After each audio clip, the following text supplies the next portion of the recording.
Người trong lao chỉ lên một tiếng rồi vung tay đánh vỡ ổ khóa cửa ngục. Cánh cửa phong bế sau 12 năm lúc này mới được lần đầu mở ra liền phát ra một tiếng động lớn. Chúng ta hãy cùng vào trong đi. Nhất Yêu liền dẫn đầu đưa hai người bước vào trong lao. Khí mệnh quá, người trong lao đúng là một nhân vật không hề tầm thường. Người trong lao này có liên quan đến thân thế của mình ư? Cùng là đến để tìm người, nhưng Hoài Không và Long Nhi mỗi người lại có một cảm xúc khác nhau. Không chỉ có hai người họ mà còn có một người khác nữa. Chúng ta có cần vào trong đó xem thử xem có phải là Bộ Kinh Vân không? Không cần đâu, ta cảm thấy người này tuy phát tán ra cảm giác chết chóc, nhưng khí của ông ta cương liệt thì có nhưng lại không trầm lạnh. Chúng ta đi thôi. Người bị giam 12 năm nay này không phải là Bộ Kinh Vân, nhưng rồi có một ngày chúng ta nhất định sẽ tìm được huynh ấy. Người đi cùng Nhiếp Phong đó chính là Đệ Nhị Mộng. Khi biết đó không phải là nhị sư huynh Bộ Kinh Vân của mình thì hai người bọn họ lập tức triển thân rời đi. Gương mặt của người trong lao lúc này dần hiện ra, các ngươi chính là người tìm ta. Tiền bối dạy tôi Thủy Na Di là như thế này đây sao? Nhìn thấy bộ dạng của người trong lao khiến Nhất Yêu không khỏi bất ngờ vì ông ta không phải là người ở đất Trung Nguyên. Nhất Yêu nhìn qua Hoài Không thì nhận thấy vẻ thất vọng trên gương mặt của anh ta vì bộ dạng của người này không phải là người mà anh ta đang phụng mệnh sư phụ của mình tìm kiếm. Long Nhi lúc này lấy từ trong tay nải của mình ra hai vật mà Long Tụ đã đưa cho cậu ta lúc bỏ nhà ra đi. Đó là thanh đoàn kiếm màu đen xì lì và tấm da thú màu đỏ. Ông có nhận ra những thứ này chứ? Nhìn thấy hai vật này, người đàn ông trong lao trên gương mặt lập tức có những biểu hiện khó tả. Ta nhận ra, không sai, ta có thể khẳng định con là người mà ta đã chờ đợi hơn 12 năm qua. Ông đợi tôi ư? Nghe người này nói vậy khiến Long Nhi rất bất ngờ. Tiểu tử ngươi qua đây. Vừa nói người đàn ông này liền hất mạnh tay. Một luồng khí kình lập tức cuốn lấy Long Nhi đưa cậu ta đến gần, để ta xem cho rõ cái nào. Quả nhiên là chân mày như kiếm, mắt sắc như kiếm, đúng là nhân tài luyện kiếm, quả không hổ danh là con trai của ta. Ô, bọn họ là cha con à? Nghe những lời này Nhất Yêu và Hoài không khỏi bất ngờ, chả trách tiền bối chẳng phải là người trung thủ nên Long huynh đệ cũng có một cái đầu với mái tóc màu bạch kim như vậy. Hoài không bất chợt vỗ nhẹ vào vai của Nhất Yêu, hai cha con họ trùng phùng chúng ta chẳng nên ở lại đây mà làm cái gì nữa, để tránh làm phiền chuyện gia đình nhà người ta. Hoài không và Nhất Yêu liền đi ra ngoài. Con trai, con có biết cha đợi bấy nhiêu năm qua là chỉ vì ngày này không? Bây giờ cha sẽ kể lại hết mọi chuyện cho con nghe. Tên của cha là Đằng Nhỉ Ni Cách, ta là người sinh ra ở đất Ba Tư cách trung thổ này vạn lý. Từ nhỏ cha đã yêu kiếm thuật, đến khi ta thành danh thì ở Ba Tư đã không còn địch thủ nào xứng tầm. Đang buồn chán thì ta nghe thiên hạ đồn đại kiếm đạo Trung Nguyên là quán tuyệt nhân gian, thế nên 20 năm trước ta đã lần mò từ đất Ba Tư xa xôi đến Trung Nguyên này để cầu kiếm. Cũng vì thế số phận đưa đẩy ta đã gặp được Ngũ Mị là mẹ của con. Cảm tình của bọn ta ngày càng sâu nặng đến nỗi Ngũ Mị cuối cùng đã bất chấp cặp mắt dị nghị của người Trung Nguyên mà cùng ta kết tóc xe duyên.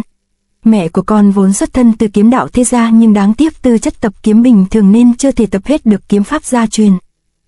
Sau khi kết hôn mẹ con thấy cha quá đam mê đạo nên để làm vui lòng cha bà ấy đã không ngại đưa kiếm pháp gia truyền là Ngũ Gia Kiếm Phổ cho cha xem. Vừa thoáng xem qua cha đã cảm nhận được kiếm phổ này quả là bác đại tinh thâm. Nó tập hợp tất cả sở trường của kiếm pháp các phái ở Trung Nguyên. Ta xem nó mà lòng mừng rỡ như điên như dại. Thế là từ đó cha ngày đêm luyện tập loại kiếm pháp khác hẳn với kiếm pháp Ba Tư này. Với tư chất ngộ kiếm của cha thì không quá nửa năm đã lãnh hội hết tinh túy của kiếm phổ. Nhưng cha đã không thỏa mãn. Cha quyết lòng đem kiếm pháp Ba Tư và kiếm pháp của Ngũ Gia hợp thành làm một. Cha muốn hai dòng kiếm pháp bù đắp chỗ yếu của nhau và tạo ra một bộ kiếm pháp cao hơn. Trải qua 3 năm khổ công tu tập, cha đã sáng tạo ra bộ kiếm pháp mới có tên là Cái Thế Lưỡng Cực. Lưỡng cực ở đây ý muốn nói là đem trung ngoại hai cực hoàn toàn khác biệt cùng tạo ra một oai lực vô cùng tận cho kiếm. Để phát huy triệt để uy lực của kiếm pháp mới, cha đã đem thanh kiếm mang từ Ba Tư đến và thanh kiếm Ngũ Gia của mẹ con đúc thành thanh kiếm mạnh hơn. Mất hết nửa năm trời cuối cùng ta cũng đúc thành thanh Tuyệt Thế Thần Binh này. Nói đến đây Đằng Nhỉ Ni Cách vung mạnh dây xích vào vách ngục, gạch đá vỡ ra để lộ thanh lưỡng cực thần kiếm mà ông ta đã đem giấu vào đó bao năm nay. Đây chính là thanh kiếm ấy. Lưỡng cực, mi đã cô đơn chiếc bóng nhiều năm rồi. Con trai, đưa thanh đoàn kiếm trong tay con cho cha. Nghe người Đằng Nhỉ Ni Cách nói vậy, Long Nhi liền đưa đoàn kiếm trong tay của mình cho ông ta. Đã gọi là lưỡng cực thì phải có đôi có cặp. Chỉ cần đem đoàn kiếm và kiếm chủ ghép lại thì có thể phát huy tinh túy thật sự của kiếm này và tạo ra oai lực mạnh hơn. Đáng tiếc khi đoạn trường hai kiếm được có đôi có cặp thì ta và mẹ của con lại ngàn thu cách biệt. Nói đến đây hai dòng lệ trên gương mặt của Đằng Nhỉ Ni Cách chảy dài đầy bi thương. Vậy khi đó tại sao cha và mẹ con lại phải xa cách nhau? Để cho Đằng Nhỉ Ni Cách khóc cho đã rồi Long Nhi liền hỏi. Tất cả đều là vì kiếm. từ khi luyện thành được lưỡng cực kiếm pháp, cha lại muốn tìm một cao thủ kiếm thuật để kiểm chứng ngoại lực của bộ kiếm pháp này. Sau đó ta nghe nói võ lâm Trung Nguyên có một danh môn kiếm thuật thần bí cao thâm tối thượng, tên của môn phái đó là Kiếm Tông. Kiếm Tông tuy đã sớm ẩn danh trên chốn giang hồ nhưng vẫn còn những đệ tử Phật môn đắc ý lưu lạc khắp nơi.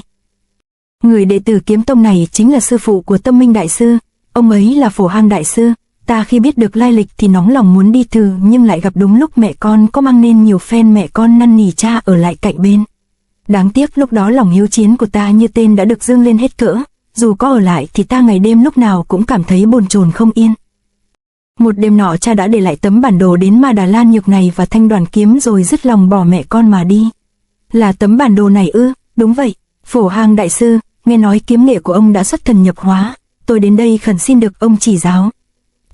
Thí chủ đã quyết ý như vậy thì lão nạp đây không thể chối từ.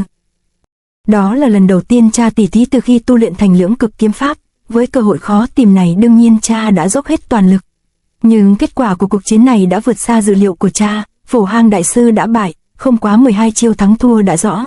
Ông ta bại chẳng phải vì ông ta chỉ có hư danh mà vì sự lợi hại và linh diệu của lưỡng cực kiếm pháp đã vượt quá sự tưởng tượng của cha.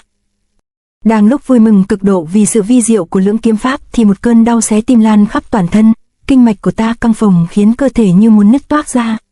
Thì ra lưỡng cực kiếm hợp bích tuy có oai lực kinh người nhưng Trung Tây đi theo hai cực khác nhau nên đã bài xích lẫn nhau đe dọa tính mạng của ta.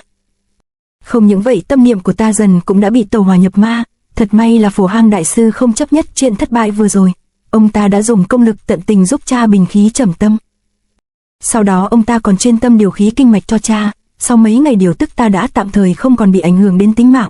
Lúc đó thể xác tuy đã vô hại nhưng mà tâm của ta dần mất đi sự tự chủ dẫn đến sát niệm dâng trào. Tình trạng đó của ta ngày càng nghiêm trọng nên Phổ Hang Đại Sư phải giữ ta ở lại trong tự để sớm tối dùng kinh văn hóa giải đi ma tâm. Thấm thoát đã nửa năm lúc này mẹ của con bụng mang dạ chửa đã đích thân tìm đến Ma Đà Lan Nhược. Nhưng lúc đó sát tâm của cha chưa lắng dịu, sợ cha làm hại đến vợ con nên Phổ Hang Đại Sư đành phải phá giới nói dối. Đằng nhỉ ni cách ư? A Di Đà Phật, người đó chưa hề tới đây. Không thể nào, người dân sống ở dưới núi nói rằng đã từng gặp một người tóc trắng đi lên núi này. Người xuất gia không nói dối bao giờ. Thí chủ bụng mang dạ chửa xin đừng động khí mà nên bảo trọng quý thể thì hơn. Hừ, nhất định là ông đã giết chết chồng tôi. Được, đã vậy thì tôi phải trả thù. Mẹ của con trong lúc kích động đã giận dữ là hét mua kiếm quậy phá trong tự, nhưng cuối cùng cũng đã bị Phổ Hang và các môn đệ của ông ta hợp lực đuổi ra khỏi tự. Theo lời kể lại của các đệ tử Ma Đà Lan Nhược đi thăm dò nói lại, thì sau khi rời tự không lâu mẹ của con trên đường đã gặp phải một đám kẻ thù của Ngụ gia, hai bên thế là đã lao vào nhau kịch chiến.